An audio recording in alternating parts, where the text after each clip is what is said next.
দাঁড়িয়ে আছে।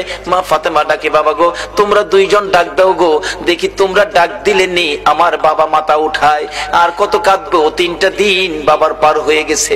দুইজন দুই দিকে নানা কইয়া ডাকতেছে, হুসাইন ডাকতেছে, নানা গো দুনিয়ার সব মানুষ বলতে পারো গো নানা, আমি হুসাইন রে কেমনে বইলা গেলা গো না। যে হাসাইন আর হুসাইনের মায়ায় আমার নবী হাসাইন আর হুসাইনকে দেখতে গেলেন খাতুনে জান্নাত ফাতেমাতুজ জাহরার ঘরে।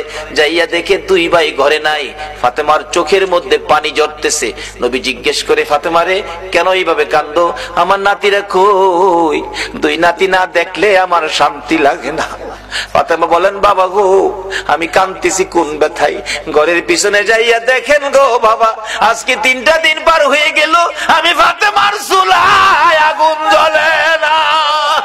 আপনার আদরের দুই নাতি না খাইয়া থাকতে থাকতে পেটের খিদার যন্ত্রণায় ঘরের পিছনে গলাগুলি করে নানা নানা কইয়া কাঁদতেছে গো বাবা। আমার নবী পিছনে যাইয়া দেখে গলাগুলি করে নানা নানা কইয়া কাঁদতেছে। নানা গো পেটের খিদা গো নানা, সহ্য করতে পারি না। আমার নবী বেরিয়ে গেলেন। ঘুরতে ঘুরতে যাইতে যাইতে একটা ইহুদির বাগানে আমার নবী চাকরি নিলেন। কুয়ার থেকে পানি উঠাবেন, গাছের গোড়ায় পানি দিবেন, পানি উঠাবেন, 1 বালতি পানি 8টা, 1 বালতি পানি 3টা করে খেজুর, এইভাবে 8 বালতি পানি উঠাইয়া হাসাইন হুসাইনের মায়ায় আমার নবী বাগানে চাকরি পর্যন্ত নিয়েছে। এই ভালোবাসার হাসাইন হুসাইনে কষ্ট পাবে, এই কাজ আপনারা কইরেন না। আমার নবী 8 বালতি পানি উঠাইয়া 9 বালতি পানি বুড়াইয়া টান দিলে রশি ছিঁড়ে বালতি কুয়ার ভিতরে পড়ে গেছে।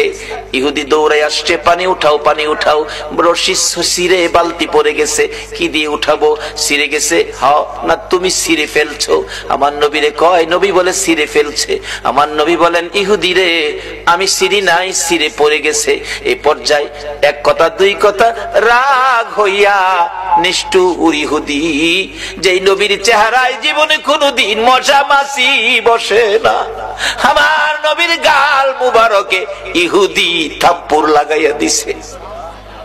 আমার নবী একটা চিৎকার মারছে, ইহুদি রে পেটের খিদা রে, আমার নাতিরা 3 দিন পর্যন্ত খায় না, আমি রাসূলও খাই নাই রে। 3 দিন না খাইয়া গালের গোশত শুকাইয়া গেছে রে ইহুদি, আমার গালে থাপ্পড় দিছস, বল তোর হাতে ব্যথা পাইছস নি? ইহুদি বলেন, কার গায়ে হাত তুললাম গো? আমি মারলাম, আমার জিগায় ব্যথা পাইছিনি।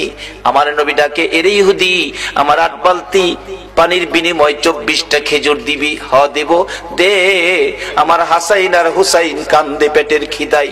24 খেজুর লইয়া নবী রওনা হলেন, চলে যাবেন নাতিদের খাওয়ানোর জন্য। আমার আল্লাহ কয়, জিবরাইল রে আমার বন্ধুর কানে খবর দে, বন্ধু যেন কুয়ার ভিতর থেকে বালতি উঠাইয়া দিয়ে আসে। জিবরাইল ডাকে, হুজুর যাইতেছেন গা? বালতি উঠাইবো কে? বালতি তো কুয়ার ভিতরে সিরা পড়ছে, কিভাবে উঠাবো? কিছু তো নাই, উঠাবো কি দিয়া? জিবরাইলকে, হুজুর কিছু লাগে না, যেখানে রাহমাতাল লিল আলামিন আছে এখানে কিছুই লাগে না, আপনি কুয়ার ভিতরে হাত দিয়া বালতিরে ডাক দেন। সুবহানাল্লাহ, আসতে কইলেন? পৃথিবীর এমন কোন শক্তি আছে এই মৃত বালতি ডাক দিলে হাতে আইব? কিন্তু আমার নবীর হাতে